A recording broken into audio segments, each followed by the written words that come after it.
علیکم ورحمۃ اللہ وبرکاتہ و مغفرہ۔ میں امید کرتا ہوں میرا تمامی چاہنے والے، میرے سننے والے خیریت سے ہوں گے۔ اللہ تبارک و تعالی تمام امت مسلمہ کے اوپر اپنا خصوصی رحم و کرم فرمائے۔ آج رمضان المبارک کا پہلا روزہ تھا اور بڑا ہی پیارا روزہ گزرا ہے الحمدللہ۔ اللہ تبارک و تعالیٰ کا کرم تھا کہ آج ہم سب نے رمضان مبارک کا پہلا روزہ رکھا اور ہم پہلے روزے میں کامیاب ہو گئے۔ کامیاب ہونے سے مراد یہ ہے کہ ہمارا روزہ پائے تکمیل تک پہنچ گیا۔ تو اسی طرح اللہ تبارک و تعالی ہم سب کو پورے رمضان کے روزے رکھنے کی توفیق عطا فرمائے۔ اور یقیناً آپ لوگ عبادت میں بھی مصروف ہیں، قرآن پاک کی تلاوت بھی کر رہے ہیں، ذکر اذکار بھی کر رہے ہیں، درود شریف بھی پڑھ رہے ہیں اور نماز تراویح بھی پڑھ رہے ہیں۔ آپ لوگوں سے گزارش کی جاتی ہے کہ جب آپ ذکر اذکار کریں، قرآن پاک پڑھیں، نماز پڑھیں تو پوری امت مسلمہ کے لیے دعا کریں اور بیت المقدس کی آزادی کے لیے بھی دعا کریں، اور جہاں جہاں مسلمان کفار کی زد میں ہیں دعا کریں کہ اللہ اس رمضان کے صدقے سے تمام مسلمانوں کو کفار کی غلامی سے چھٹکارا عطا فرمائے، اور اپنے ملک پاکستان کی حفاظت کے لیے، اس کی بقا کے لیے بھی دعا کریں کہ اللہ تبارک و تعالیٰ اس کو ہمیشہ قائم و دائم رکھے، اور اس میں جتنے بھی پریشانیاں ہیں، جتنے بھی اس ملک پاکستان کی مشکلات ہیں، مسائل ہیں، اللہ تبارک و تعالیٰ اس رمضان کے صدقے سے تمام مسائل کو حل فرمائے۔ سامعین کرام، اللہ تبارک و تعالیٰ نے قرآن مجید فرقان حمید کا آغاز کیا کہ الحمدللہ رب العالمین، کہ تمام تعریفیں اللہ کے لیے ہیں جو تمام عالمین کا رب ہے۔ اللہ تبارک و تعالیٰ نے ہم سب کو پیدا کیا، ہمیں اشرف المخلوقات بنایا اور اپنے پیارے محبوب علیہ الصلاۃ والسلام کا امتی بنایا۔ ہمیں قرآن پاک عطا فرمایا کہ ہم قرآن کو پڑھ کر رب کی بارگاہ میں رب کے قریب ہو جائیں۔ اللہ تبارک و تعالیٰ نے قرآن پاک میں ہر چیز کا ذکر کیا ہے۔ دنیا میں کوئی شے ایسی موجود نہیں ہے جس کا ذکر اللہ نے قرآن پاک میں نہ کیا ہو۔ حدیث قدسی ہے، خیرکم من تعلم القرآن وعلمہ، کہ تم میں سے بہتر وہ شخص ہے جو قرآن سیکھے اور دوسروں کو سکھائے۔ حدیث قدسی کسے کہتے ہیں کہ کلمات جو ہوتے ہیں وہ رب کی طرف سے ہوتے ہیں اور زبان مصطفیٰ کی ہوتی ہے، یہ قرآن نہیں ہوتا۔ حدیث قدسی قرآن کے الفاظ نہیں ہے، قرآن نہیں ہوتا، بلکہ کلمات جو ہیں یہ اللہ تبارک و تعالیٰ کے ہیں اور زبان مصطفیٰ کی ہے، کہ آقا علیہ الصلاۃ والسلام نے فرمایا خیرکم من تعلم القرآن وعلمہ، کہ تم میں سے بہتر شخص وہ ہے جو قرآن سیکھے اور دوسروں کو سکھائے۔ سامعین کرام، حدیث مبارکہ سے ہمیں یہ پتہ چلتا ہے اگر کوئی دنیا میں بہتر شخص ہے تو وہ قرآن سیکھنے والا اور سکھانے والا ہے۔ یہ آپ مت سمجھنا کوئی صدر مملکت ہے تو وہ سب سے اعلیٰ ہے، وزیر اعظم ہے وہ سب سے اعلیٰ ہے۔ ناظرین، یہ دنیا کے عہدے ہیں، یہ دنیا کے عہدے دنیا میں ہی رہ جائیں گے۔ ہم دنیا کے عہدے قبر میں ساتھ نہیں لے کے جائیں گے، حشر میں ساتھ نہیں لے کے جائیں گے، یہ جنت میں نہیں لے کے جائیں گے۔ کوئی صدر ہے، کوئی وزیر اعظم ہے، کوئی کیا ہے، کوئی چیف ہے، کوئی کرنل ہے، جو بھی ہے، یہ دنیا کے عہدے دنیا کے اوپر ہی رہ جائیں گے، مگر جو عہدہ اللہ تبارک و تعالیٰ نے قرآن سیکھنے والے کو عطا کیا ہے، دین سیکھنے والے کو عطا کیا ہے، وہ عہدہ پھر انسان قبر میں بھی ساتھ لے کر جائے گا، وہ عہدہ انسان حشر میں بھی اور جنت میں بھی لے کے جائے گا۔ جو بندہ دین سیکھے گا اس کا دین جو ہے وہ اس کو قبر میں بھی کام آئے گا، حشر میں بھی کام آئے گا اور جنت میں بھی کام آئے گا۔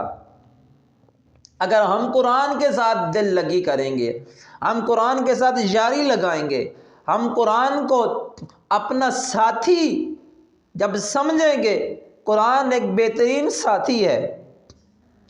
وہ کس طرح ساتھی ہے سامعین کرام؟ جس طرح آج اگر ہم دنیا کی کوئی کتاب پڑھیں، اردو کا کوئی مضمون پڑھیں، انگلش کا کوئی مضمون پڑھیں، یعنی کہ قائد اعظم کی شخصیت کے حوالے سے ہے یا کوئی ایسی مشہور شخصیت ہے،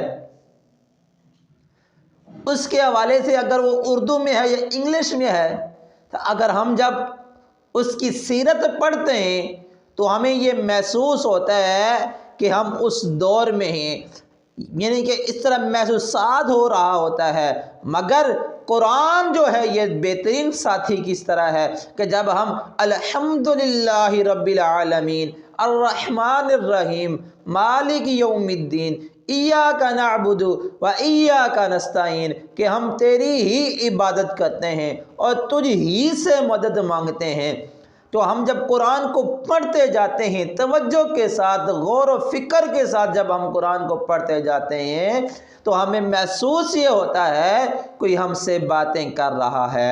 ہمارا اس وقت یہ پوزیشن ہو جاتی ہے کہ ہمیں مزہ آ رہا ہوتا ہے، ہمارے جسم کو سکون پہنچ رہا ہوتا ہے، ہماری روح کو سکون پہنچ رہا ہوتا ہے۔ یہ قرآن ایک عظیم معجزہ ہے جو اللہ نے اپنے پیارے محبوب علیہ السلام کو عطا فرمایا۔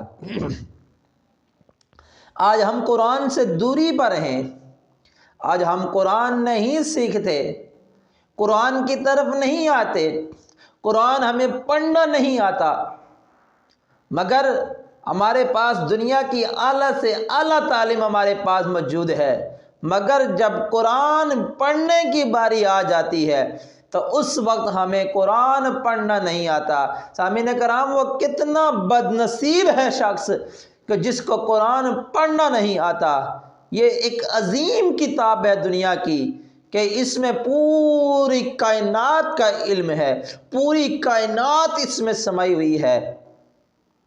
قربان جائیں اللہ کی ذات کے اوپر کہ اس نے ہمیں ایک ایسی کتاب عطا فرمائی کہ اس کتاب کے اندر اللہ نے ایک ایک چیز کا ذکر کر دیا۔ لا رطب ولا یابس الا فی کتاب مبین۔ اللہ فرماتا ہے کوئی خشک و تر ایسی چیز نہیں ہے جس کا ذکر قرآن میں موجود نہ ہو۔ تو ہم اس رمضان المبارک میں ہم نے قرآن کو پڑھنا ہے، ہمیں اللہ نے یہ موقع عطا فرمایا، ایک بار پھر ہماری زندگی میں رمضان آیا۔ شاید 2025 کا رمضان ہمیں نصیب ہوگا یا نہیں ہوگا۔ اس رمضان کو آخری رمضان سمجھ کر قرآن کی طرف آ جائیں، قرآن کو اپنا دوست مان لیں، قرآن کے ساتھ دل لگی کریں، تو یقین جانیں دنیا کی ہر منزل کے اوپر آپ کو کامیابی ملے گی۔ آج ہم ذلیل اور خوار ہو رہے ہیں، آج ہم ترقی نہیں کر رہے، آج ہم مسلم ممالک یا پوری دنیا کے سامنے پاکستان کا چہرہ کس طرح ہے؟ ہم ہر جگہ پہ بدنام ہیں، فقط اس وجہ سے کہ ہم نے اپنے دین کو چھوڑ دیا۔ ہم نام کے مسلمان ہیں، ہمارا ٹائٹل بس مسلمان لگا ہونا چاہیے کہ ہم مسلمان ہیں ٹائٹل کے لیے، مگر کام کے ہم مسلمان نہیں ہیں۔ آقا کریم علیہ السلام نے فرمایا کہ اگر میرے بعد کامیابی چاہتے ہو، خطبہ حجۃ الوداع فرمایا کہ کامیابی کا جو راز آقا کریم علیہ الصلوۃ والسلام نے یہ دیا نا، فرمایا اگر تم کتاب اللہ کو تھام لوگے تو دنیا میں کبھی ناکام نہیں ہوگے۔ یہ کامیابی کا راز تھا جو پیارے محبوب علیہ السلام نے ہمیں بتایا۔ آج ہم ناکامی پر ہیں، در در کے اوپر ہم ناکام ہو رہے ہیں، جدھر جاتے ہیں ہماری ناکامی ہماری ناکامی ہماری ناکامی کیوں ہے؟ وجہ یہی ہے کہ ہم نے قرآن کو چھوڑ دیا۔ آقا نے کیا فرمایا کہ قرآن کو اگر اپنا ساتھی سمجھو گے، قرآن کو تھام لو گے تو کامیاب ہو جاؤ گے۔ تو اگر ہم جب قرآن کو نہیں جب تھامیں گے، اس کا برعکس دیکھیں تو جب ہم نہیں تھامیں گے تو پھر ہم تو خراب تو ہوں گے نا۔ لہٰذا آئیں اپنے بچوں کو قرآن پاک سکھائیں، آئیں خود قرآن پاک سیکھیں، دین سیکھیں، جو علم نافع ہے وہ سیکھیں، اپنے بچوں کو نیک بنائیں، تاکہ کل ہمارا جب اس دنیا سے ہم جا رہے ہوں، ہم اگلی منزل کی طرف جب ہم جا رہے ہوں تو ہمارے پیچھے کوئی پڑھنے والا موجود ہو، ہماری اولاد کو قرآن پڑھنا آتا ہو، تو ہماری اولاد پھر کیا کرے؟ قرآن پڑھ کر ہمارے حق میں دعا کرے۔ تو لہٰذا آج کی جو ویڈیو ہے اس حوالے سے ہے کہ تم میں سے بہتر وہ شخص ہے جو قرآن سیکھے اور دوسروں کو سکھائیں۔ آئیں قرآن کو سیکھیں، اپنے علاقے کی جو مسجد ہے قاری صاحبان کے پاس جائیں، حفاظ کرام کے پاس جائیں، جہاں جہاں آپ کو موقع ملتا ہے، جس جس جگہ پہ آپ کو سہولت ہے، جائیں قرآن سیکھیں اور قرآن کو تھام لیں۔ یقین جانیں جب قرآن کو تھام لیں گے ہم تو ہم ہر جگہ کامیاب ہو جائیں گے۔ اللہ تبارک و تعالی ہم سب کو قرآن پڑھنے، سمجھنے اور عمل کرنے کی توفیق عطا فرمائے۔ السلام علیکم ورحمۃ اللہ وبرکاتہ و مغفرہ۔